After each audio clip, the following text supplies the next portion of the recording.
నీ తోటి వారిని ప్రేమించమని వాక్యం చెప్తుంది, ప్రార్థన చేయమని వాక్యం చెప్తుంది, వాక్యాన్ని ధ్యానించమని.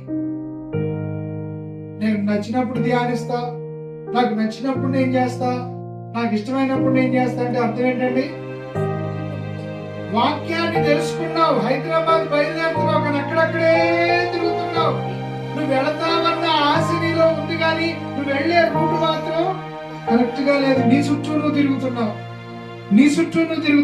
నీ లోపల రావాల్సింది ఏంటంటే, నీలో ఉండాల్సింది ఏంటంటే వాక్యం కొరకైన ఆకలి కావాలి. వాక్యాన్ని ధ్యానించటం నేర్చుకోవాలి. వాక్యం ఏం చెబుతుందో అదే నేను చేస్తాను. వాక్యం ఏది వద్దంటుందో దాన్ని నేను చేయను. వాక్యం ఎక్కడ మాట్లాడమందో అక్కడే నేను మాట్లాడతాను. వాక్యం ఎక్కడ మౌనంగా ఉండమందో అక్కడే నేను మౌనంగా ఉంటాను.